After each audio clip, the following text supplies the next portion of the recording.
Nehlučte, tiše, ani muk, povím vám příběh z lesních luk.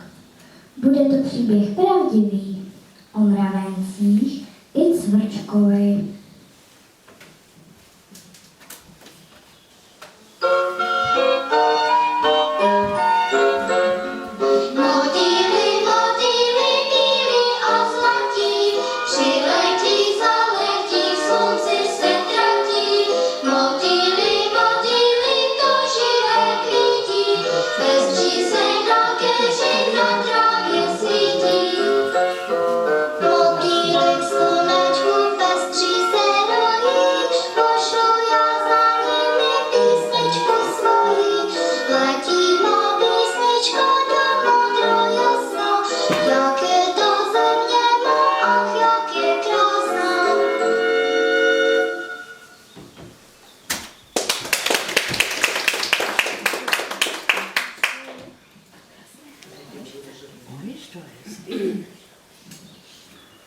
Na kraji lesa zámek stál, však nebydlel v něm žádný král. Ba ani rytíř, ani kníže, měli tam byty, sály spíše, mravenci z lesních palouků. A do lesa na louku každý den všichni velcí malí pro popravu se rozbíhali.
Dokážou mnoho velkých věcí.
Domů přišli. Jo. Hezky, no.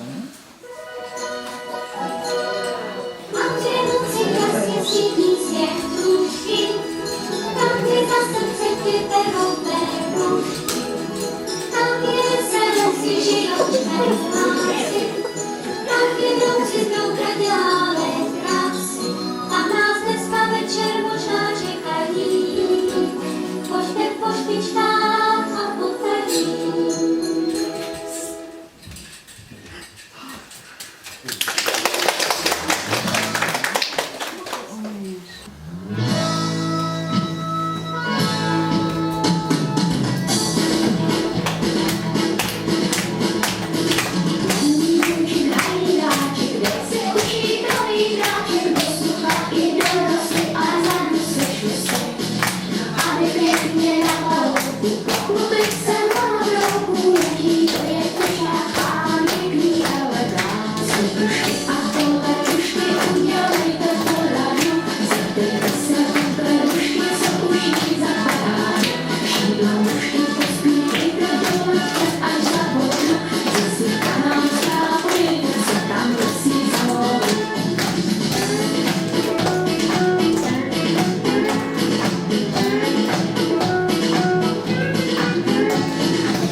Smrkanec myslím, ne, na mě dojem neudělá. Víš, to jsem já, beruška nádherná a ty jen mravenec prostý, co vám paní, to jsem celý já. Slečno beruško, čistá paní, já povím vám, před vaší krásou ledy tají, no a i já rozstál, buďte mi spásou, no to bych si přál. Co si to usmrkanec myslí? Ne, na mě dojem neudělá. Víš, že jsem já, beruška nádherná a ty jen mravenec prostý.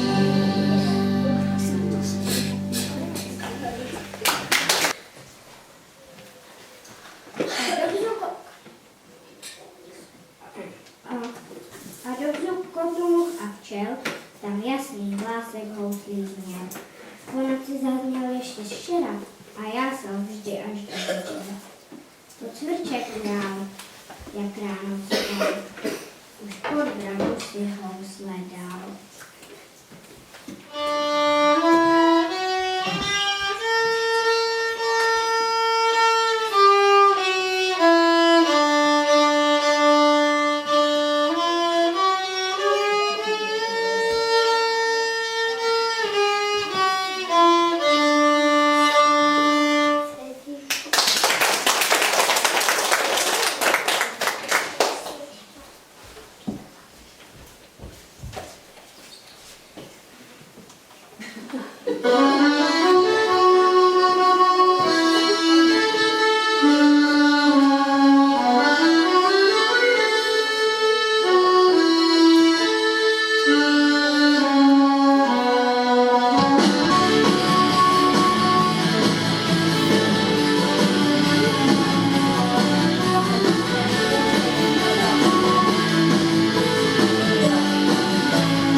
Žiju si jako v pohádce, když nic nejdu do práce, venku se pasou ovce, má si každá co chce, pošetáš mi, co dělá dál, a to je proč milá.